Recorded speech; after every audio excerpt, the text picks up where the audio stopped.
The rain fell gently on the hospital windows that March evening, each drop carrying the weight of a mother's breaking heart. Isabella Torres stood in the emergency room corridor, her scrubs still damp from rushing through the New Orleans drizzle, watching her 6-year-old son Mateo sleep peacefully on the narrow hospital bed. But what happened next would change everything she thought she knew about family, loyalty, and the power of a mother's quiet strength. Welcome back. Tell me from which city you are watching me and what time it is there. Now listen to this story. Isabella had always believed that family meant protection, that when life knocked you down, the people who shared your blood would be there to lift you up. She learned that evening just how wrong she could be, and just how right she was to press that small record button on her phone when she heard familiar footsteps approaching down that sterile hospital hallway. The scent of antiseptic mixed with the lingering aroma of café au lait from the hospital cafeteria as Isabella gently stroked Mateo's forehead. Her son had fallen during recess at school, hitting his head on the playground equipment. Nothing serious, the doctors assured her, just a mild concussion that required observation.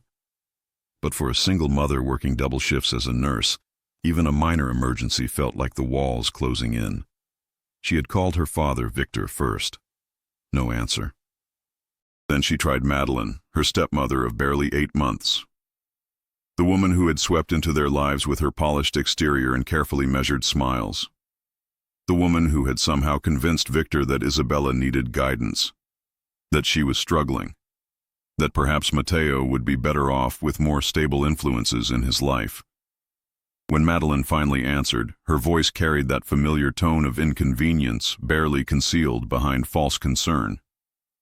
"Isabella, darling, what seems to be the problem now?" Those words. What seems to be the problem now? As if caring for her child was just another complaint, another drama, another burden for the family to endure. But Isabella swallowed her pride. She needed help with the insurance paperwork, needed someone to sit with Mateo while she handled the administrative maze that sometimes trapped families in moments of crisis. She needed what she thought family was supposed to provide. "Can you come to the hospital?" Isabella had asked quietly. "Just for an hour. Just to help with the paperwork while I stay with Mateo." The silence on the other end stretched long enough for Isabella to hear the distant sound of jazz music floating up from the French Quarter. Long enough for her to wonder if the call had dropped. Long enough for her to feel that familiar knot forming in her stomach. "I suppose I could spare some time," Madeline finally replied. "Which hospital?" 30 minutes later, the click of expensive heels announced Madeline's arrival before Isabella even saw her. The woman appeared around the corner of the pediatric wing like she was walking into a board meeting rather than visiting her step-grandson in the hospital. Her blonde hair was perfectly styled despite the rain. Her makeup remained flawless. Even her raincoat looked like it cost more than Isabella made in a month. But it was the look in Madeline's eyes that made Isabella's heart sink. Not concern, not warmth, just barely concealed annoyance and something else, something calculating. "Well, where is he?" Madeline asked, not bothering to lower her voice despite being in a children's ward. Isabella led her to Mateo's room, where her little boy was finally awake, his dark eyes still slightly unfocused, but managing a small smile when he saw his mother. "Mijo, look who came to see you," Isabella whispered, smoothing his hair. Mateo looked at Madeline with the innocent curiosity of a 6-year-old. "Hi, Grandma Madeline. My head hurts." What happened next would replay in Isabella's mind for months afterward. The way Madeline's face shifted from practiced politeness to something cold, something cruel. "Well, that's what happens when children don't pay attention," Madeline said sharply.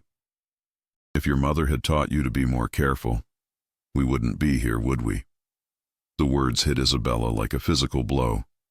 But worse was seeing Mateo's face crumple, his small hand reaching for his mother's. This is when Isabella made a choice that would change everything. Her nursing instincts, always alert to danger, to threats against her patients, kicked in. But this time, the patient was her son, and the threat was standing right beside his hospital bed. She slipped her phone from her pocket and quietly activated the voice recorder. Her hands trembled slightly as she pretended to check the time, but the red recording dot appeared on her screen. Whatever happened next, she would have proof. What she captured over the next 20 minutes would shock not just her, but an entire community. "Isabella, I need to speak with you privately," Madeline announced, gesturing toward the hallway. They stepped outside Matteo's room, close enough for him to see them through the glass door, but far enough that he couldn't hear their conversation. What he couldn't hear. What only Isabella's phone would capture. "This has gone far enough," Madeline began, her voice low but venomous. "This entire charade of you playing the devoted mother while running yourself ragged and dragging that child through your mess." Isabella felt her chest tighten. "My mess? Madeline, I work 2 jobs to provide for my son. I've never asked my father for money. I've never asked for anything except help tonight with paperwork." "Oh, please," Madeline scoffed. "Don't pretend this isn't about money, about securing your place in Victor's will, about making sure that boy gets what you think he deserves." The accusation was so far from the truth that Isabella actually gasped. But before she could respond, Madeline continued. "I've been watching you, Isabella. The way you manipulate situations. The way you use that child to tug at heartstrings. Well, I see right through it. Have you ever had someone speak to you with such cruelty that you felt your soul shrinking? That you felt yourself becoming smaller with each word?" Isabella stood there in that hospital corridor, surrounded by the beeping of monitors and the hushed conversations of other worried families, and felt something inside her breaking, but not breaking down, breaking open. "I need you to understand something, Madeline," Isabella said quietly, her voice steady despite the storm raging inside her.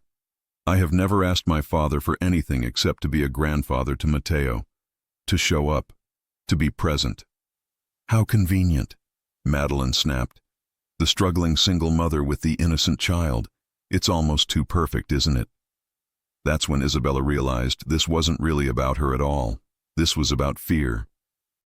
About a woman so insecure in her new marriage that she saw threats everywhere, even in a 6-year-old boy lying in a hospital bed, but realizing it didn't make it hurt less, especially when Madeline said what came next.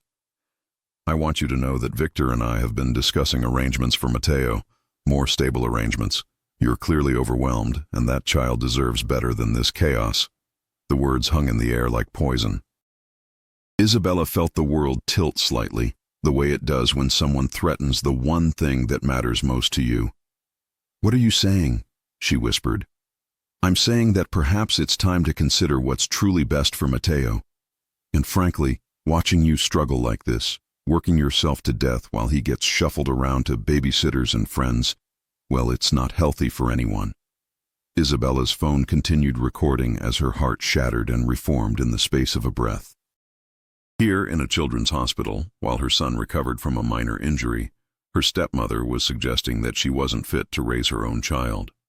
"You have no right," Isabella managed to say, her voice barely above a whisper, but carrying the force of every mother who had ever been told she wasn't enough. "I have every right," Madeline replied smoothly. "I'm family, and I'm looking out for everyone's best interests." "Whose best interests?" Isabella asked, finding her voice again. "Certainly not Matteo's. He needs his mother. He needs stability. He needs structure. He needs people around him who can actually provide for him without having to work themselves to death." The cruelty of those words, delivered in a pediatric ward where Isabella actually worked, where her colleagues respected her, where she saved lives every day, was breathtaking in its precision. But then Madeline delivered the final blow. "I think it's best if you handle this situation on your own tonight. Consider it practice for the independence you seem to value so much." Isabella stared at her, not understanding at first. "What do you mean?" "I mean, I'm leaving. You called me here to help with paperwork, but I think you need to learn to manage these things yourself. It's good for you, character building." The abandonment was so casual, so calculated, that Isabella felt dizzy. She looked through the glass at Matteo, who was watching them with worried eyes, sensing the tension even from his hospital bed. "You're leaving?" Isabella repeated. "While my son is in the hospital?" "Your son, yes, Exactly, your responsibility. Time you started acting like it. And with that, Madeline turned on her expensive heels and walked away. The click of her shoes on the linoleum floor sounded like a countdown to something terrible, something final. But as those footsteps faded, Isabella realized something powerful. Her phone had captured every word, every cruel insinuation, every heartless comment, and more importantly, it had captured something else. It had captured the sound of a mother refusing to break. Isabella stood alone in that hallway for a long moment, listening to the gentle sounds of the hospital around her. Somewhere, a baby was crying. Somewhere else, a family was celebrating good news. And right there, in that corridor that smelled of antiseptic and hope, a single mother was discovering just how strong she really was. She walked back into Mateo's room, her phone still recording, and sat down beside his bed. "Mama, where did Grandma Madeline go?" he asked softly. Isabella looked at her son's sweet face, still pale from his accident, but trusting, always trusting that she would take care of everything. And she realized that she would. Not because she had help. Not because someone else thought she was capable, but because love had made her capable. "She had to leave, mijo, but that's okay. We've got this." And they did have it. Over the next 3 hours, Isabella navigated the insurance paperwork with the help of a kind social worker. She arranged for a colleague to cover her next shift so she could stay home with Mateo. She called her neighbor Maria, who offered to bring soup and sit with them both. But most importantly, she listened to that recording. 23 minutes of audio that told the story of who Madeline really was beneath the polished exterior. 23 minutes that would change everything. That night, after Mateo was safely home and sleeping in his own bed, Isabella sat at her small kitchen table and made a decision. She wasn't going to let this go. Not the cruelty, not the threats about custody, not the implication that she wasn't good enough to raise her own child. But she also wasn't going to fight it with anger. She was going to fight it with truth. The next morning, while Mateo recovered at home with Maria watching over him, Isabella went to work at the hospital. She moved through her shift with the same quiet competence that had earned her the respect of doctors and nurses alike. But now, that competence felt different. It felt like armor. During her lunch break, she called her friend Carmen, who worked with a local advocacy group for single mothers. "Mija, you need to hear something," Isabella said quietly into her phone, sitting in the small break room that smelled of microwaved lunches and industrial coffee. She played the recording. The silence that followed was broken only by the sound of Carmen's sharp intake of breath. "Isabella, this is awful, but it's also evidence." Evidence of what exactly they were both still figuring out. But Carmen connected Isabella with Maria Santos, a community organizer who had been advocating for single mothers' rights in New Orleans for over a decade. Maria listened to the recording 3 times before speaking. "She threatened to take your child," Maria said finally, "based on nothing more than your economic status and the fact that you work hard to provide for him. This isn't just cruel, Isabella. This is discriminatory." But more than the legal implications, Maria understood the emotional devastation. "How are you holding up?" she asked gently. For the first time since that night in the hospital, Isabella let herself feel the full weight of what had happened. "I feel like I'm drowning," she admitted. "Like no matter how hard I work, how much I love him, it's never going to be enough for people like her." "People like her see working mothers as threats," Maria said. "Especially working mothers who are doing it alone and doing it well. Your strength intimidates her." Over the next week, while Mateo recovered from his concussion, Isabella found herself part of a community she hadn't known existed.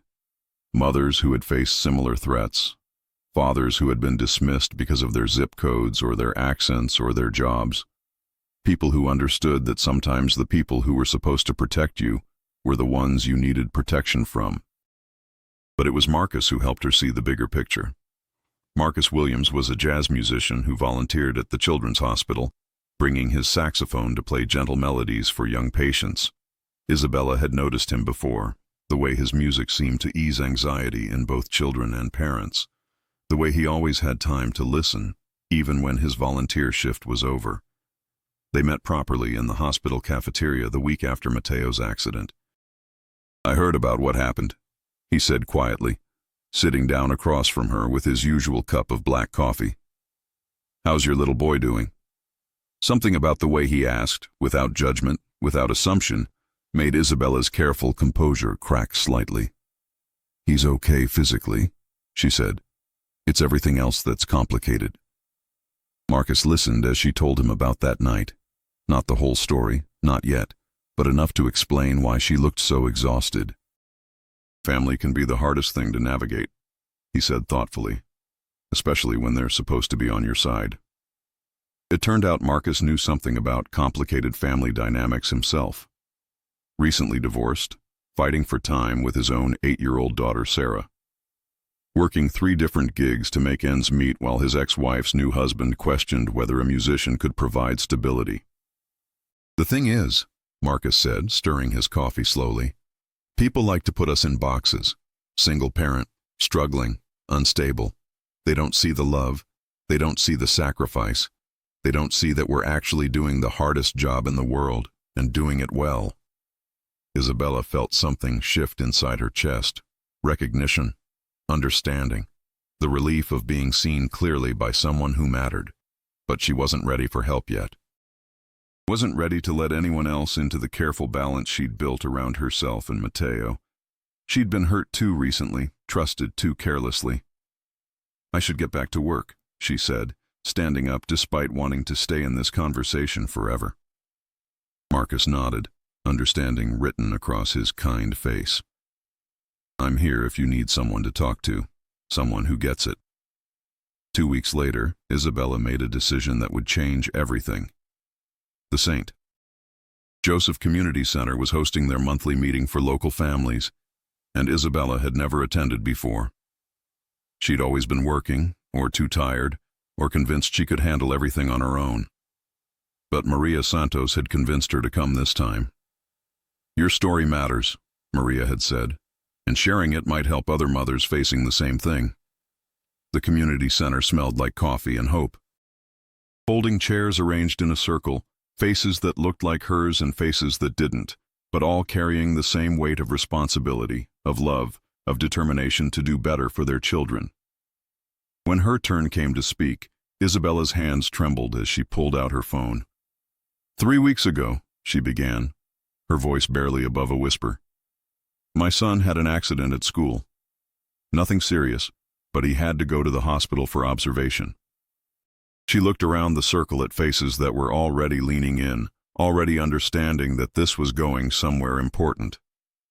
"I called my stepmother for help with paperwork while I stayed with my son. What she said to me that night, what she threatened, I recorded without her knowing." Isabella pressed play. If this story is moving you, don't forget to like and subscribe, because your support allows us to keep sharing stories like this. The audio filled the community center like smoke, seeping into every corner, touching every person present. Madeline's voice, so polished and cold, making threats about custody, about fitness, about worthiness. When it ended, the silence was profound. Then Mrs. Rodriguez, a grandmother who had raised 6 children while working as a housekeeper, stood up. "Mija," she said, her voice thick with emotion. "That woman doesn't know the first thing about being a mother." Others began to speak. Similar stories, similar threats, similar moments when people with more money or more status had made them feel small. But something else happened in that room. Something powerful. Isabella realized she wasn't small. She wasn't struggling. She wasn't unstable. She was surviving. She was thriving. She was raising a beautiful, kind, intelligent child while working in a profession that saved lives. She was, in fact, extraordinary. That night, after the meeting, Isabella walked home through the French Quarter with a lightness in her step she hadn't felt in months. The air was thick with the scent of jasmine and the distant sound of music drifting from open doorways. Street lights reflected off wet sidewalks, and somewhere in the distance, a saxophone played a melody that sounded like hope. When she got home, Matteo was waiting up for her, curled on the couch with a book. "Mama, how was your meeting?" he asked, looking up with those dark eyes that missed nothing. "It was good, mijo. Really good. Are you still sad about Grandma Madeline?" Isabella sat down beside him, pulling him close. Out of the mouths of babes, she thought. He had sensed her sadness without understanding its source. "I'm not sad anymore," she said, realizing as she spoke that it was true. "I'm something else now." What? Isabella thought about it. What was she now? Angry? Determined? Ready? "I'm proud," she said finally. "I'm proud of us." The next day, Isabella did something that scared her almost as much as it excited her. She called a local news station. "I have a recording," she told the producer who answered the phone, "of discrimination against a single mother in a hospital setting, and I think other people need to hear it." The story that aired 3 days later was fair and thorough. It focused not on revenge, but on awareness. On the subtle ways that single parents, particularly single mothers, faced judgment and discrimination. The ways that economic status became confused with moral worth. Isabella's face wasn't shown. Her voice was altered, but her story was told clearly and completely. The response was immediate and overwhelming. Phone calls from other mothers sharing similar experiences, emails from advocacy groups offering support, and most surprisingly, a call from Victor. "Isabella." Her father's voice was thick with something she hadn't heard from him in years. Regret. "We need to talk." They met at Café du Monde, neutral ground that smelled of beignets and strong coffee. Victor looked older than Isabella remembered, his hair grayer, his eyes tired. "I heard the recording," he said without preamble. Isabella waited. Years of disappointment had taught her not to hope too quickly. "I had no idea," Victor continued, "about what she said to you. About how she threatened you." "Where were you that night, Dad?" Isabella asked quietly. "When I called?" Victor looked down at his hands wrapped around his coffee cup. "I was at a business dinner. Madeline said she would handle it. Said you were probably overreacting." The words hung between them like a bridge that might collapse if they said too much too quickly. "I've been thinking," Victor said carefully, "about what family means, about what I owe to my grandson, to my daughter." Isabella felt her heart beginning to open, just a crack. "Dad, I never wanted your money. I never wanted anything except for you to be present, to show up. I know that now," Victor said, his voice breaking slightly. "I know that now, and I'm sorry it took me so long to see it." But Isabella had learned something important over the past few weeks. Apologies were just words, unless they were followed by action. "What are you going to do about it?" she asked. Victor reached into his jacket and pulled out an envelope. "I want to establish a college fund for Matteo, something that's his no matter what. And I want to help you with a down payment on a house, something stable, something yours." Isabella stared at the envelope, afraid to touch it. "There's no strings," Victor said quickly. "No conditions, no oversight from Madeline. This is from me to you and my grandson." But before Isabella could respond, Victor said something that meant more than any amount of money. "I'm proud of you, Isabella. I'm proud of the mother you've become, and I'm sorry it took me so long to say it." That evening, Isabella called Marcus. "Would you like to come to dinner?" she asked. "Nothing fancy, just me and Matteo and maybe some takeout from Mother's." She heard the smile in his voice. "I'd love that." When Marcus arrived with his saxophone case and a small bouquet of flowers for no reason except kindness, Matteo was immediately fascinated. "Can you play something?" Matteo asked, his concussion fully healed and his curiosity restored. Marcus assembled his instrument and played something soft and sweet, a melody that seemed to wrap around their small apartment like a warm blanket. Isabella watched her son's face light up with wonder and felt something settling into place inside her chest. Not completion, because she had been complete on her own, but expansion, room for more joy. "Mama," Matteo said later as Marcus was loading the dishwasher despite Isabella's protests. I like him. I like him too, mijo. Is he going to be our friend? Isabella looked over at Marcus, who was humming while he cleaned, who had brought flowers and music into their evening without being asked, who seemed to understand that the best way to love her was to love her son. I think so, she said. I think he's going to be our friend for a long time. 3 months after that night in the hospital, Isabella received an unexpected phone call. Isabella, it's Madeline. The voice on the other end of the line was different, quieter, less certain. I've been doing some thinking, Madeline continued, about that night at the hospital, about things I said. Isabella waited, her heart rate increasing despite herself. I'd like to meet with you, to talk. There's a family counselor who comes recommended, someone who specializes in blended families. It was the last thing Isabella had expected, but something in Madeline's tone suggested this wasn't another manipulation. This was something else entirely. They met the following week at the counselor's office in the Garden District, a converted Victorian house with ceiling fans that moved slowly in the humid air. Dr. Patricia Williams was a woman in her 60s with kind eyes and a no-nonsense manner. She listened to both sides of the story without judgment, asking careful questions that revealed layers Isabella hadn't even recognized. Madeline, Dr. Williams said during their second session, tell me about your fears.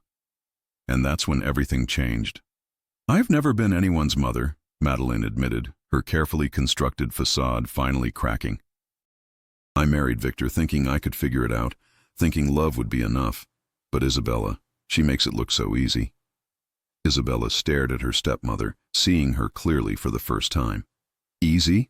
Isabella repeated. You think raising my son alone while working 2 jobs is easy? Not the circumstances, Madeline said quickly. The love, the connection, the way Matteo looks at you like you hung the moon. I've been married to his grandfather for 8 months, and he barely acknowledges me. The room was quiet except for the sound of the ceiling fan and the distant traffic from Magazine Street. I said terrible things to you, Madeline continued, her voice barely above a whisper. I threatened something I had no right to threaten. I was scared that Victor loved you and Matteo more than he loved me, and I handled it in the worst possible way. Isabella felt something shifting inside her chest. Not forgiveness, exactly. Not yet. But understanding. Being scared doesn't excuse cruelty, she said carefully. No, Madeline agreed. It doesn't. And I'm not asking you to excuse it. I'm asking if there's a way forward. Dr. Williams leaned forward slightly. What would a way forward look like for both of you? Isabella thought about it. What did she want? What did Matteo need? Consistency, she said finally. If you're going to be in our lives, then be in our lives. Show up. Don't disappear when things get complicated. Madeline nodded. I can do that. And respect, Isabella continued. Respect for my decisions as Matteo's mother. Respect for how hard I work to provide for him. Respect for the life we've built. Yes, Madeline said. I understand. And if you ever threaten my child again, Isabella's voice was quiet but steel strong. If you ever suggest that I'm not fit to raise my own son, we're done. Forever. I understand, Madeline repeated. And Isabella? I want you to know something else. Isabella waited. That recording, the one that aired on the news, it opened my eyes to something I didn't want to see about myself. I'm grateful you shared it. It was a strange thing to be grateful for, Isabella thought. But then again, the whole situation had been strange. Over the following months, something unexpected happened. Madeline kept her word. She showed up to Matteo's school play. She remembered his birthday. She asked Isabella's permission before making plans that involved her grandson. She wasn't perfect. She still sometimes said things that revealed her privileged blind spots. But she tried. And the trying mattered. More importantly, Victor began showing up too, really showing up. He took Matteo to Saturday morning fishing trips on Lake Pontchartrain. He came to dinner at Isabella's apartment, bringing groceries and stories from his own childhood. He started acting like the grandfather Matteo had always deserved, and slowly, carefully, Isabella began to trust again. The house Victor helped her buy was small but perfect, in a neighborhood where children played outside and neighbors knew each other's names. It had a front porch where she and Marcus could sit in the evenings while Matteo played in the yard. It had a garden where she could grow the herbs her grandmother had taught her to tend. Most importantly, it was theirs. The night they moved in, Isabella stood in the doorway of Matteo's new room, watching him arrange his books on the shelves Marcus had installed. "Mama," he said, looking up at her with those dark eyes that saw everything. "Are we home now?" Isabella looked around the room with its cheerful yellow walls and the window that looked out onto their own small backyard. She listened to the sounds of Marcus and Victor assembling furniture in the living room, their voices mixing with the distant sound of jazz from a neighbor's radio. "Yes, mijo," she said. "We're home." But the most unexpected development came 6 months after that terrible night in the hospital. Madeline called Isabella with a proposal that left her speechless. "I want to start a foundation," Madeline said, "for single mothers facing discrimination. For families who need advocates when they're dealing with institutions that don't see their worth." Isabella was quiet for so long that Madeline wondered if the call had dropped. "Isabella, are you there?" "I'm here," Isabella said finally. "I'm just processing. You want to use your money to help other mothers like me?" "I want to use my resources to fight the kind of thinking that made me cruel to you," Madeline said. "I want to do something that matters." The New Orleans Single Mothers Advocacy Foundation launched 8 months later, with Isabella serving on the board of directors and Marcus providing music therapy for children in crisis. They helped families navigate hospital bureaucracy, provided emergency childcare for working parents, and most importantly, reminded people that economic struggle didn't equal moral failure. Their first case involved a young mother whose child had been taken away simply because she lived in her car while working full-time and saving for an apartment. With legal advocacy and community support, she got her daughter back and found stable housing within 6 weeks. "Every time we help someone," Madeline told Isabella during one of their monthly board meetings, "I think about that night at the hospital, about how different everything could have been if I had chosen compassion instead of fear." Isabella nodded. She thought about that night too, but now she thought about it differently. "That night changed everything," she said, "but not in the way either of us expected." A year after the foundation's launch, Isabella received recognition from the Louisiana Nursing Association for her advocacy work.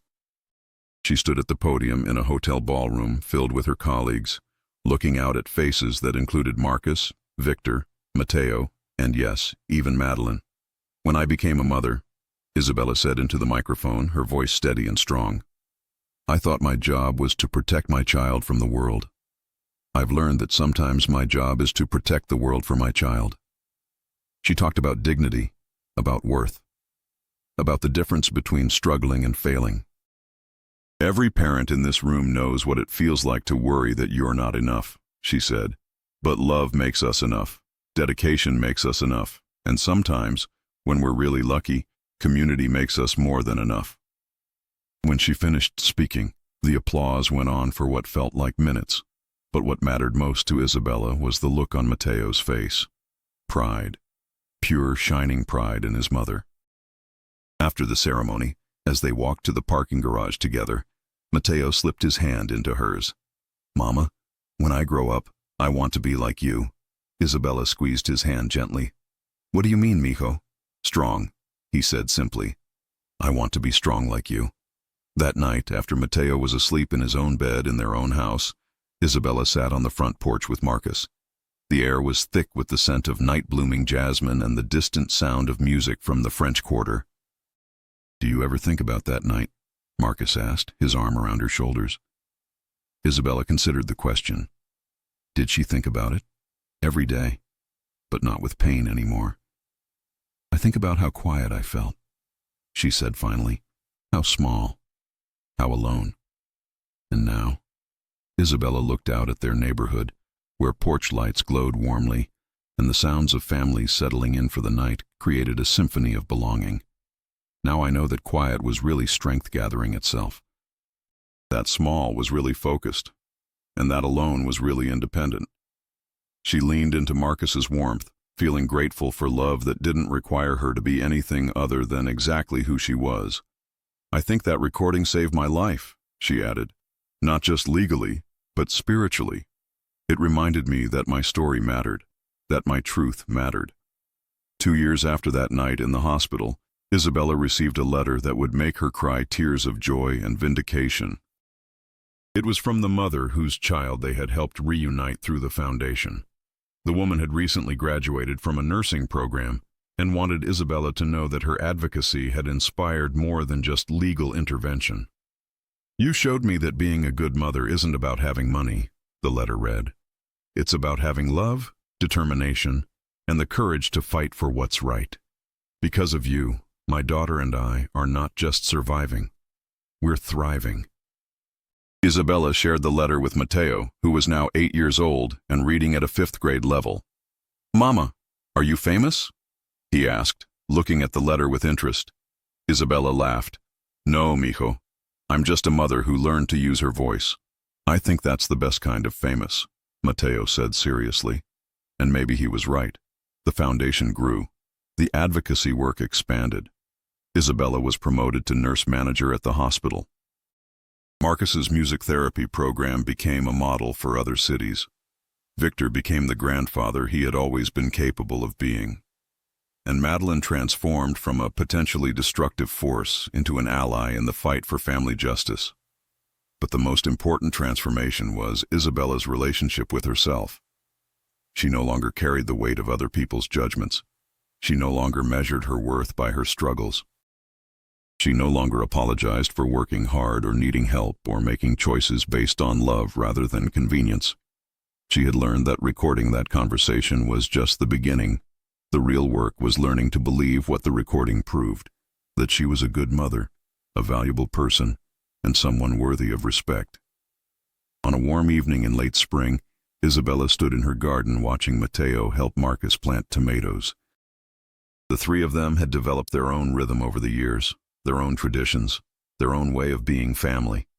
Her phone rang, displaying Victor's number. "Mija, how are you?" Her father's voice was warm with genuine affection. "I'm good, Dad. We're all good. I'm calling because Madeline and I want to invite you, Matteo, and Marcus to dinner this weekend. Nothing formal, just family."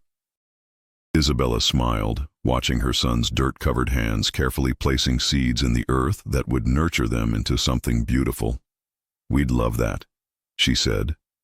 Because they were family. Not the family she had been born into, but the family they had all chosen to become. Complicated, imperfect, but real. That night, as she tucked Matteo into bed, he asked her a question that surprised her.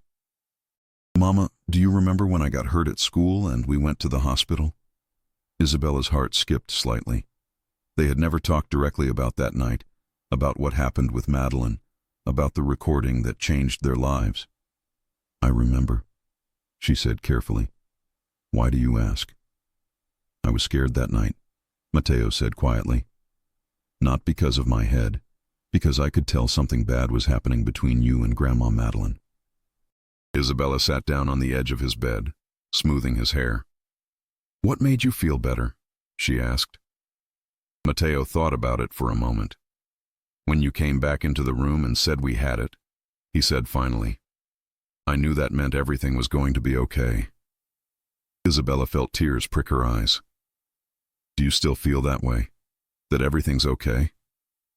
Matteo nodded sleepily. "Everything's perfect, Mama. We have our house, and Marcus and Grandpa Victor, and even Grandma Madeline is nice now. And we have each other. And we have each other," Isabella repeated softly. As she turned off the light and closed Matteo's door, Isabella reflected on the journey that had brought them here.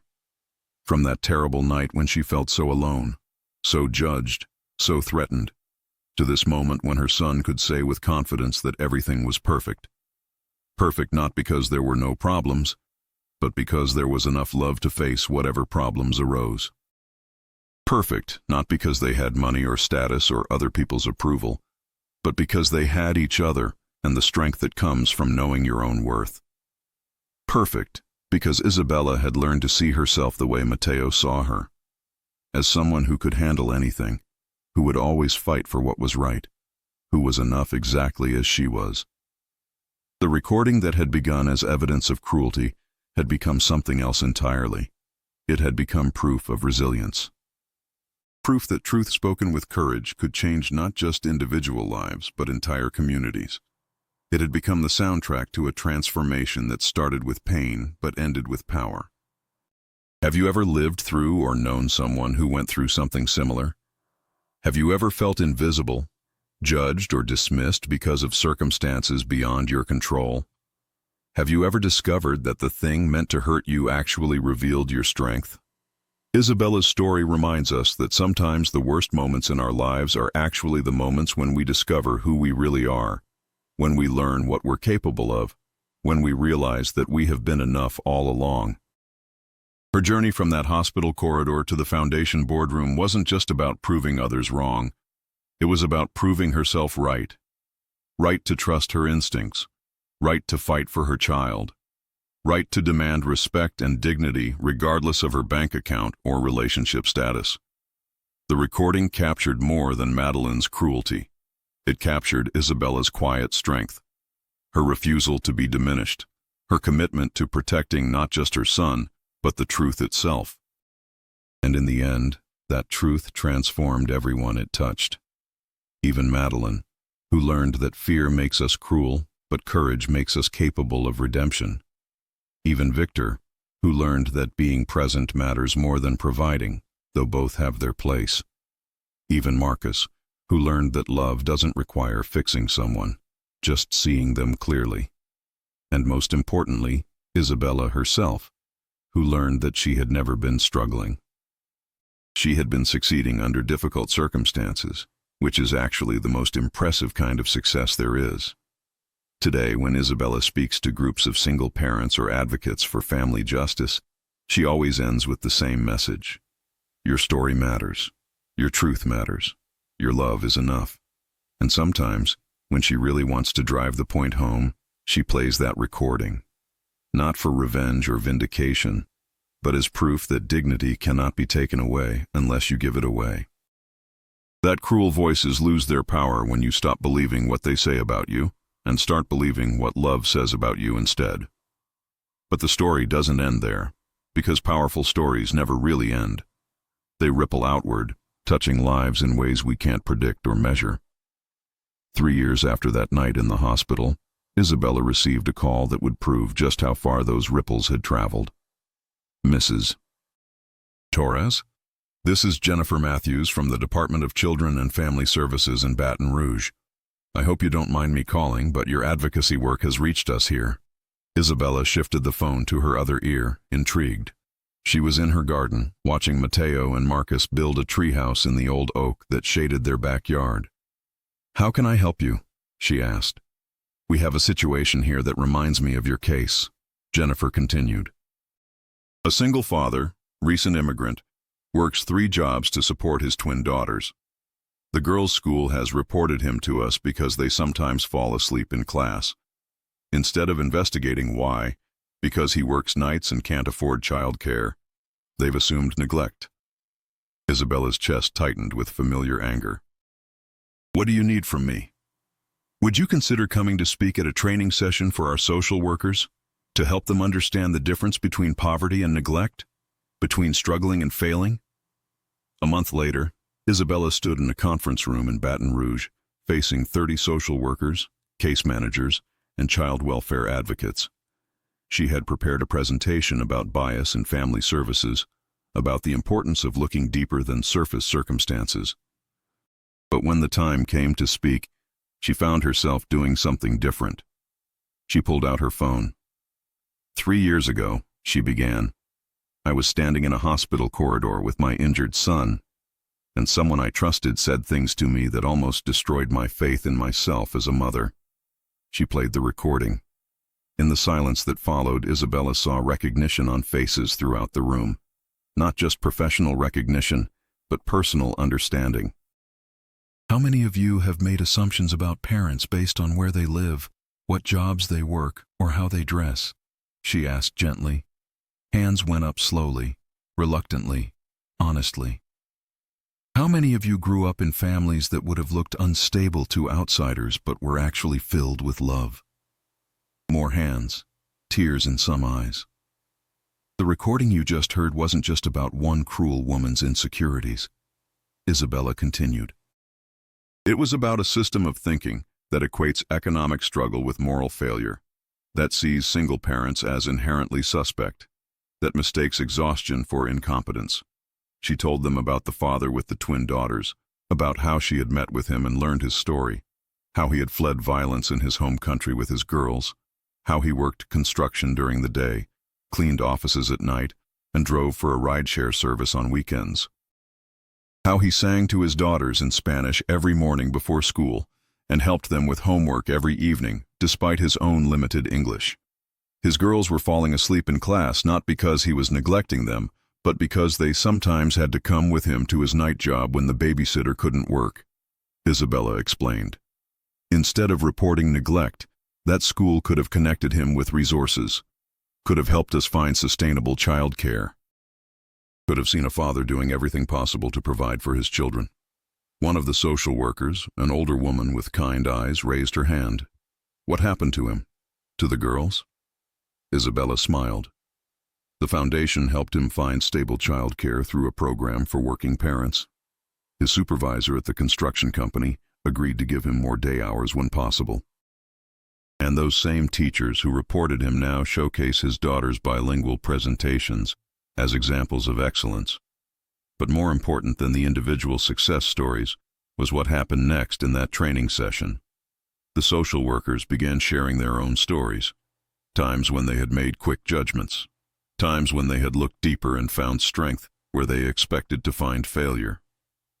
A young man named David talked about his initial assessment of a grandmother raising her grandchildren after their parents died in a car accident, how her apartment had seemed chaotic, insufficient, how he had almost recommended placement in foster care. But something made me sit down and really listen to her, he said, to see how the children ran to her when they were hurt, how she knew their fears and their dreams, how she was grieving too but still showed up for them every single day. A woman named Sarah described a teenage mother she had judged harshly until she realized the girl was not only caring for her baby, but also supporting her own younger siblings after their mother became disabled. I was so focused on her age that I almost missed her strength, Sarah admitted. Story after story emerged, not just about the families they served, but about times when they themselves had been judged, dismissed, or underestimated. Isabella listened to each story with the same attention she had learned to give to Mateo when he needed to tell her about his day, with presence, with respect, with the understanding that everyone's truth mattered.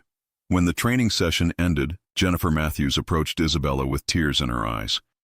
"You've given us more than tools," she said. "You've given us permission to see families with compassion instead of suspicion." That evening, as Isabella drove home through the Louisiana countryside, she called Marcus. "How did it go?" he asked, and she could hear him stirring something on the stove. "It went well," she said, watching the sun set over fields of sugarcane. "Really well. I think we changed some minds today." "You always change minds," Marcus said warmly. "That's your superpower." Isabella laughed. "My superpower is having been knocked down enough times to recognize strength in other people who refuse to stay down." When she got home, she found Mateo and Victor working on a puzzle at the kitchen table while Marcus finished preparing dinner. The scene was so ordinary, so peaceful, that it took her breath away. This was what she had been fighting for without even knowing it. Not just the right to raise her son, but the right to create a home filled with love and laughter, and the kind of security that comes not from money, but from belonging. "Mama!" Mateo called out when he saw her. "Grandpa Victor is teaching me about chess, and Marcus is making that pasta you love, and I finished my book report."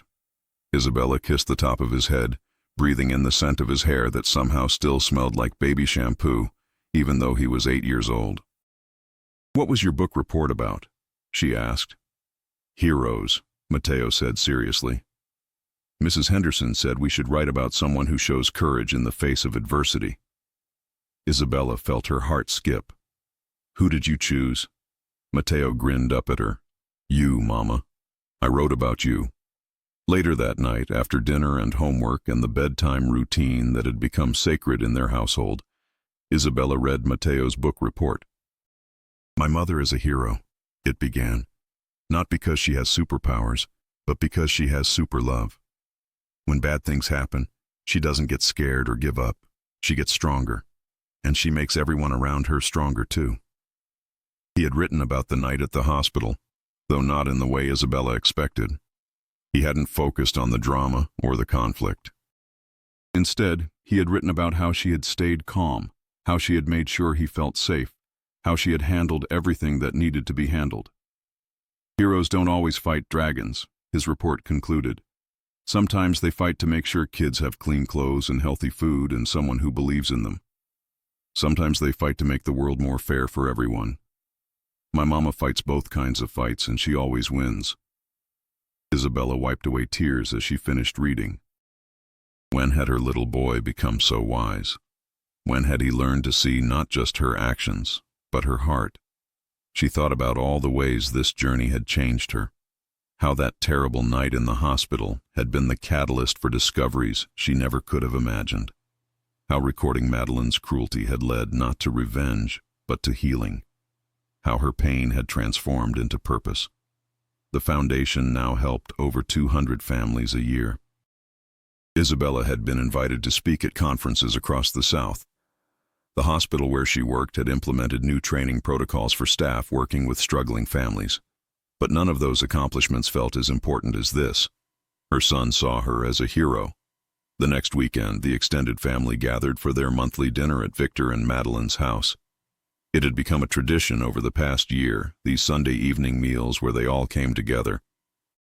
Madeline had transformed the formal dining room into something warmer, more welcoming. Candles instead of chandeliers, family photos mixed with expensive art, a table that invited conversation rather than intimidating it. As they sat around that table, Isabella and Mateo and Marcus, Victor and Madeline, sometimes other friends and neighbors, Isabella marveled at how different this scene was from what she had imagined her future would look like. She had thought leaving her marriage meant choosing loneliness. She had thought raising Mateo alone meant they would be incomplete. She had thought struggling financially meant they would be lesser somehow. Instead, she had discovered that families could be created as well as inherited.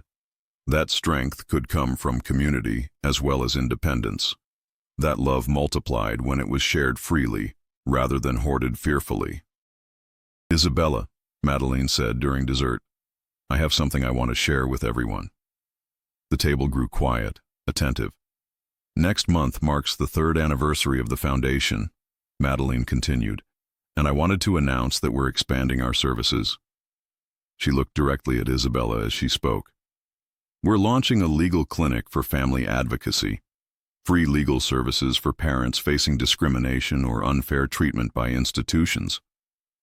We're also starting a mentorship program, connecting successful single parents with those just starting their journeys. Isabella felt her eyes fill with tears. Madeline, that's incredible. It's necessary, Madeline said simply. There are too many parents out there facing what you faced. Too many children who might lose their families because society can't tell the difference between poverty and neglect. Victor raised his glass. To the family we've become, he said. Not perfect, but real. Not easy, but worth it. As they toasted, Isabella caught Mateo's eye across the table. He was smiling that smile that seemed to light up everything around him. Later, as they walked home through their neighborhood, Mateo asked a question that surprised her. Mama, do you think everything happens for a reason? Isabella considered this carefully. It was a big question for an 8-year-old, but Mateo had always been an old soul. I don't know if everything happens for a reason, she said finally, but I think we can usually find ways to make meaning out of what happens to us. What do you mean? Well, that night at the hospital was awful when it happened. Grandma Madeline said terrible things, and I felt scared and alone. But look what came from it. the foundation that helps other families, the way our family learned to be better to each other, the way you and I learned that we're stronger than we knew. Matteo nodded thoughtfully. So, sad things can have good endings? Sad things can have new beginnings, Isabella corrected gently. And sometimes those new beginnings are more beautiful than what we had before. As they reached their front door, Marcus's car pulled into the driveway. He had stayed behind to help with cleanup, as he always did. Why do you think Marcus fell in love with us? Matteo asked, watching Marcus gather his saxophone case from the back seat. The question was so innocent, so direct, that Isabella had to stop and think about it honestly. I think he fell in love with us because we were already complete, she said. He didn't have to save us or fix us. He just had to love us exactly as we were. And we didn't have to change to make room for him. We just had to grow a little wider, Isabella said. Love does that. It makes us bigger, not smaller. That night, after Matteo was asleep and Marcus had returned to his own apartment, they had decided to move slowly to make sure any changes served Matteo's needs as well as their own. Isabella sat in her garden listening to the night sounds of New Orleans. Somewhere in the distance, someone was playing piano. A dog barked once and then settled. A gentle breeze moved through the banana trees that grew along her fence. She thought about the woman she had been 3 years ago. Exhausted, defensive, carrying the weight of the world on her shoulders, convinced that asking for help was weakness, believing that struggle was evidence of failure. She thought about the woman she was now, still tired sometimes, still facing challenges, but no longer afraid of judgment, no longer carrying anyone else's definition of what her life should look like. The transformation hadn't been about finding someone to take care of her. It had been about learning to take care of herself without apology, about discovering that independence and community could coexist. That strength could be both individual and collective. Her phone buzzed with a text message. It was from Carmen, her friend who had first connected her with Maria Santos. Saw the news about the foundation expanding. So proud of you, Mika. You've turned pain into power. Isabella smiled, typing back. We all did. That's how healing works. Because that was what she had learned. Healing wasn't a solo act. It happened in community, in relationship, in the brave decision to keep showing up for each other despite disappointment and fear. 6 months later, Isabella found herself back in a hospital corridor. But this time, she wasn't alone and afraid. She was there as an advocate, accompanying a young mother whose child had been injured in a playground accident. The mother, Sophia, was 19 years old and undocumented. She spoke limited English and had been afraid to seek medical care for her 2-year-old daughter. When she finally brought the child to the emergency room, hospital staff had been skeptical of her explanations, suspicious of her circumstances. Sophia's story was different from Isabella's in the details, but identical in the heart. A mother doing everything possible to protect her child, facing judgment from people who saw her situation as evidence of inadequacy rather than evidence of love under pressure. What happens now? Sophia asked through tears, holding her sleeping daughter. Isabella sat beside her in the same kind of uncomfortable hospital chair where she had waited 3 years earlier. Now we make sure your daughter gets the care she needs, Isabella said gently. And we make sure you get the respect you deserve. The social worker assigned to Sophia's case was David, the same young man who had shared his story during Isabella's training session in Baton Rouge. Mrs. Torres, he said when he saw her, thank you for coming. Thank you for calling me, Isabella replied. How can we help Sophia and her daughter? What followed was exactly what Isabella had hoped for, but hadn't dared expect 3 years earlier. A careful assessment that looked at Sophia's strengths rather than just her challenges. Questions asked with curiosity rather than suspicion. Resources offered instead of threats. Sophia's daughter had a hairline fracture that would heal completely with proper care. Sophia herself was connected with immigration services, healthcare navigation, and parenting support, not because she was failing as a mother, but because every parent deserves community. As they left the hospital together, Sophia turned to Isabella with tears in her eyes. How did you know to come? She asked. How did you know I needed help? Isabella thought about how to answer, how to explain that she had learned to recognize the look of a mother fighting alone, how to describe the network of care that had grown from one terrible night into something beautiful and sustaining. "I've been where you are," she said simply. "And I learned that the best way to heal from being judged is to stand up for other people who are being judged unfairly." "Will it get better?" Sophia asked quietly. Isabella looked at this young woman who was already showing such courage, such determination to create a good life for her daughter, despite impossible circumstances. "It will get different," Isabella said honestly. "And if you let people help you, if you don't try to carry everything alone, it will get better too." That evening, Isabella shared Sophia's story with her family over dinner. Matteo, now 9 years old and even more thoughtful, listened carefully. "Mama," he said when she finished, "is that why you recorded Grandma Madeline that night?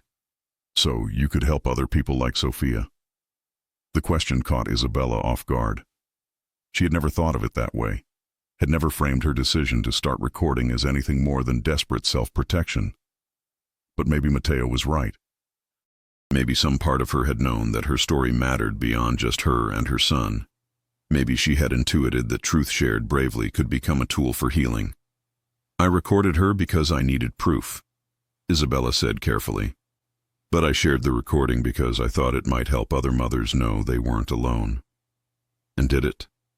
Isabella thought about all the families the foundation had served, all the training sessions she had led, all the social workers who had learned to see families with compassion, all the mothers who had reached out to say thank you, to say they had found their own voices after hearing hers. "Yes," she said, "it did." Later that night, as she and Marcus sat on their front porch swing, a gift from Victor on the 2nd anniversary of the foundation, Isabella reflected on how completely her life had changed. Not just the external circumstances, though those were different too. The house instead of the apartment. The leadership role at work instead of just putting in hours. The relationship with Marcus that had grown slowly and steadily into something she could trust completely.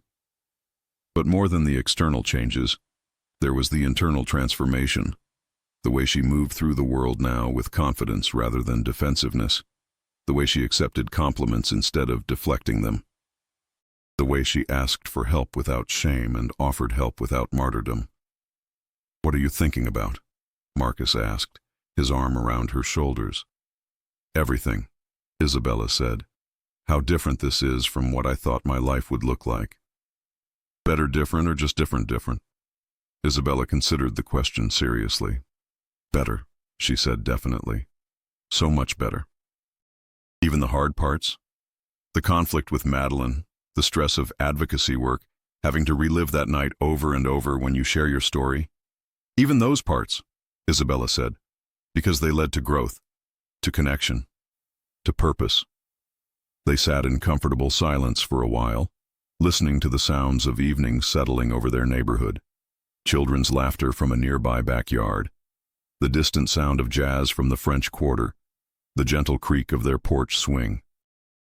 "Marcus," Isabella said eventually, "thank you." "For what?" "For seeing me clearly from the beginning, for not trying to rescue me or fix me, for loving Matteo like he was your own without trying to replace his father, for showing up consistently without making demands." Marcus was quiet for a moment, and when he spoke, his voice was soft with emotion. "Isabella, you saved yourself. You saved Matteo. You built this life with your own hands and your own heart. I just got lucky enough to be invited into it." "We invited you in because you were safe to invite," Isabella said. "Because you understood that love is addition, not subtraction. That families can grow without anyone having to get smaller." As if summoned by their conversation, Matteo appeared in the doorway in his pajamas. "I couldn't sleep," he said. "Can I sit with you for a minute?" Isabella made room on the swing, and Matteo settled between her and Marcus, his head on her shoulder. "What's keeping you awake, buddy?" Marcus asked gently. "I was thinking about Sophia and her little girl," Matteo said, "about how scared they must have been." Isabella's heart swelled with pride and concern. Her son's empathy never ceased to amaze her, but she also worried about him carrying too much of the world's sadness on his young shoulders. "It's good that you care about people," she said softly, "but you don't have to fix everyone's problems." "I know," Matteo said. "But I was thinking maybe I could help somehow. When I grow up, I mean. Maybe I could work with the foundation too." Isabella and Marcus exchanged glances over his head. Their boy, already thinking about how to serve others, already understanding that his own healing was connected to the healing of his community. "That sounds like a wonderful way to use your life," Marcus said. "But remember, you get to choose what kind of help you want to give. And you get to have your own dreams too, not just continue other people's work." "What if helping is my dream?" Matteo asked seriously. "Then you'll be following in your mother's footsteps," Marcus said. "And there are worse things a person could do with their life." As they tucked Matteo back into bed a few minutes later, he looked up at Isabella with those dark eyes that had always seen too much and understood too deeply. "Mama, are you glad that night at the hospital happened?" It was a question Isabella had asked herself many times over the past 3 years. Was she glad for the pain that had led to so much growth? Was she grateful for the cruelty that had revealed such strength? "I'm not glad it happened," she said carefully. "But I'm glad about what we did with what happened. Does that make sense?" Matteo nodded. "Like how storms are scary, but they make the flowers grow stronger after." "Exactly like that," Isabella said, kissing his forehead. "Now get some sleep, mijo. Tomorrow is a new day." As she turned off his light, Matteo called out one more time, "Mama, I love our life." "I love our life too, baby, so very much." 5 years after that night in the hospital, Isabella received an invitation that would have seemed impossible back when she stood alone in that corridor, feeling small and judged and threatened. She was being asked to keynote a national conference on family advocacy in Washington, D.C. The invitation came from the Department of Health and Human Services, requesting that she share her story and her perspective on supporting vulnerable families. "It's a big honor," Maria Santos told her over coffee at their favorite cafe in the French Quarter. "Your voice has reached further than you know." Isabella looked at the formal invitation, still hardly believing it was real. "What if I'm not ready for something this big?" "Mija," Maria said with a laugh, "you were ready for this the moment you pressed record on that phone. You were ready when you chose truth over silence. You were ready when you decided your story mattered." The night before she left for Washington, Isabella sat in Matteo's room helping him with homework. He was now 10 years old, in 5th grade, and working on a project about civil rights heroes. "Mrs. Patterson said we could write about someone famous or someone we know personally," Matteo said, gluing photos onto a poster board. "I'm writing about you." Isabella looked at the poster he was creating. Photos of her speaking at various events, newspaper clippings about the foundation, a printout of an article that had featured their family's story. "Matteo, you could choose someone like Dr. King or Rosa Parks," she said gently, "someone who changed history." "But you did change history," Matteo said matter-of-factly. "Maybe not the whole world's history, but the history of lots of families. Sophia's history, David the social worker's history, our history." He had a point. Change didn't always happen on a grand scale. Sometimes it happened one family at a time, one conversation at a time, one moment of courage at a time. "What did you write about me?" Isabella asked, curious. Matteo pulled out his typed report and began reading. "My mother became a civil rights hero by accident. She was just trying to protect me, her son, when someone was mean to her because she didn't have a lot of money. But when she recorded what the mean person said, and when she shared it with other people, it helped everyone understand that being poor doesn't mean being a bad parent." He looked up at her. "Is that right so far?" Isabella nodded, her eyes filling with tears. Matteo continued reading. "Now my mother helps other families who are being treated unfairly. She teaches people who work with children how to see the love in families, even when those families look different from what they expect. She shows everyone that heroes don't have to wear capes or have superpowers. They just have to tell the truth and help other people." He finished the report and looked at her expectantly. "What do you think?" Isabella pulled him into a hug, overwhelmed by his understanding, his pride, his ability to see the bigger picture of their journey. "I think you see your mama very clearly," she said softly, "and I think I'm the luckiest mother in the world." The conference in Washington was unlike anything Isabella had ever experienced. Hundreds of social workers, policy advocates, government officials, and community organizers gathered to discuss how to better support vulnerable families. When Isabella walked onto the stage to deliver her keynote address, she looked out at the sea of faces and felt a moment of panic. These people were experts, professionals, change-makers on a national scale. What did she have to offer them? Then she remembered that recording, 5 years old now, but still as powerful as the day she made it. She remembered the truth it contained and the courage it had taken to share it. She pulled out her phone. "5 years ago," she began, her voice steady despite her nerves, "I was a single mother standing in a hospital corridor, and someone I trusted said things to me that almost broke me. But instead of breaking, I did something that changed my life and the lives of hundreds of families." She played the recording. The silence that followed was complete, profound. Then slowly, people began to stand, not to applaud yet, but to show respect for what they had heard, for the courage it represented, for the pain that had been transformed into purpose. "That recording taught me something important," Isabella continued. "It taught me that our stories have power beyond what we can imagine, that speaking truth even when our voices shake can change the world." She talked about the foundation, about Sophia and families like hers, about the social workers who had learned to see differently. She shared statistics about their success rates, their expansion plans, their dream of taking their model national. But most importantly, she talked about dignity, about the right every family had to be seen clearly, to be judged fairly, to be supported rather than suspected. "When we see struggling families," she said, "we have a choice. We can see failure, or we can see love under pressure. We can see problems, or we can see people doing their best with what they have. We can see families to be broken up, or families to be built up." When she finished speaking, the applause went on for several minutes. But what moved Isabella most were the conversations afterward. Social workers from across the country sharing their own stories of families they had almost misjudged. Policy advocates asking how they could adapt her foundation's model for their communities. A young woman approached her after the formal reception ended.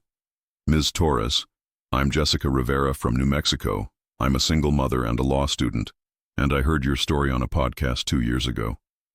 Isabella smiled, giving Jessica her full attention. "Your story gave me courage to report discrimination I faced from my son's school," Jessica continued. "They were treating me differently because I was young and Latina and working part-time while in school. I recorded some of the meetings just like you did, and it made all the difference."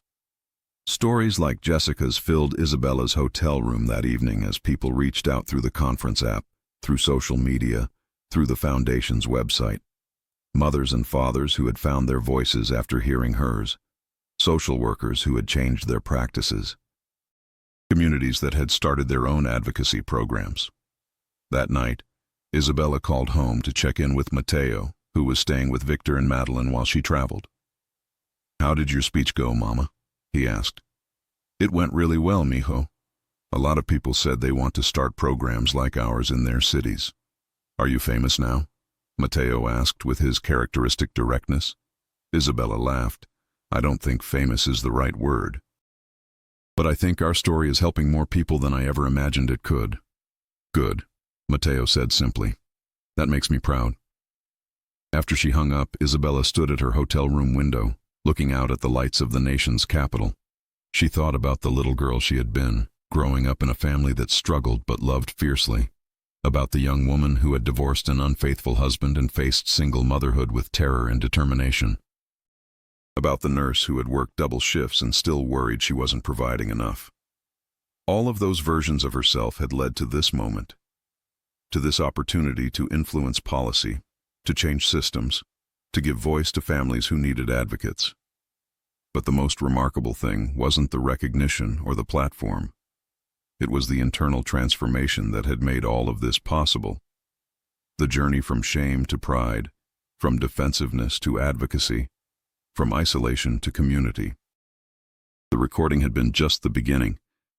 The real work had been learning to see herself the way love saw her, as valuable, capable, worthy of respect. When Isabella returned to New Orleans, she found that Mateo had organized a small celebration at their house. Marcus was there with his saxophone. Victor had brought groceries for a feast. Madeline had purchased a beautiful orchid for their windowsill, and Maria Santos had arrived with a bottle of champagne. To Isabella, Maria said, raising her glass, who turned one terrible night into a movement of hope. To all of us, Isabella corrected, who decided that families deserve better than judgment, who chose love over fear. As they sat around her kitchen table, sharing food and stories and laughter, Isabella marveled again at how completely her definition of family had expanded. Not just blood relations, but chosen connections. Not just people who looked like her or shared her background, but people who shared her values. Mateo, now full of preteen energy and opinions, dominated much of the conversation with stories from school and questions about her trip to Washington. But during a quiet moment, he leaned over and whispered in her ear, "Mama, I understand now why that night at the hospital was important." Isabella looked at him, curious. It wasn't just about Grandma Madeline being mean, he continued quietly. It was about you learning that you were strong enough to stand up for what's right, for us, and for everyone like us. Out of the mouths of babes, Isabella thought. Her son, at 10 years old, had understood something it had taken her years to fully grasp. That night, after everyone had gone home and Mateo was asleep, Isabella sat in her garden, listening to the familiar sounds of her neighborhood. The distant jazz, the gentle chirping of crickets, the soft whisper of wind through the banana trees. She pulled out her phone and scrolled to the recording that had started it all. 5 years later, 23 minutes that had changed everything. She hadn't listened to it in months, but tonight felt like the right time to revisit where this journey had begun. Madeline's voice filled the night air, as cruel and calculated as it had been that March evening. But something had changed in how Isabella heard it. Where once there had been shame and hurt, now there was clarity. Where once there had been fear, now there was understanding. The recording didn't hurt anymore. It was simply evidence of how far they had all come. Isabella looked around her garden, at the home she had built, at the life she had created through determination and love and the support of community. She thought about Mateo sleeping safely in his room, about Marcus who would be there tomorrow and the day after that, about Victor who had learned to be the grandfather he was always capable of being, about Madeline who had transformed from an antagonist into an ally. She thought about the foundation that had grown from her pain into a source of healing for hundreds of families, about the social workers who now saw families more clearly because of her story, about the mothers and fathers who had found their own voices after hearing hers. But most of all, she thought about the woman she had become. Not despite that terrible night in the hospital, but because of how she had chosen to respond to it. She had learned that dignity couldn't be taken away unless you surrendered it. That worth wasn't determined by bank accounts or relationship status or other people's opinions. That love, expressed fiercely and consistently, was indeed enough. The recording had captured more than cruelty. It had captured the moment when a mother refused to be diminished, the moment when quiet strength became audible, the moment when individual pain transformed into collective healing. As Isabella headed inside to check on Mateo one more time before bed, she whispered a prayer of gratitude to whatever forces had given her the courage to press that record button 5 years ago. Not just for the justice it had brought to her own situation, but for the ripple effects that continued to spread outward, touching lives she would never know in ways she could never measure.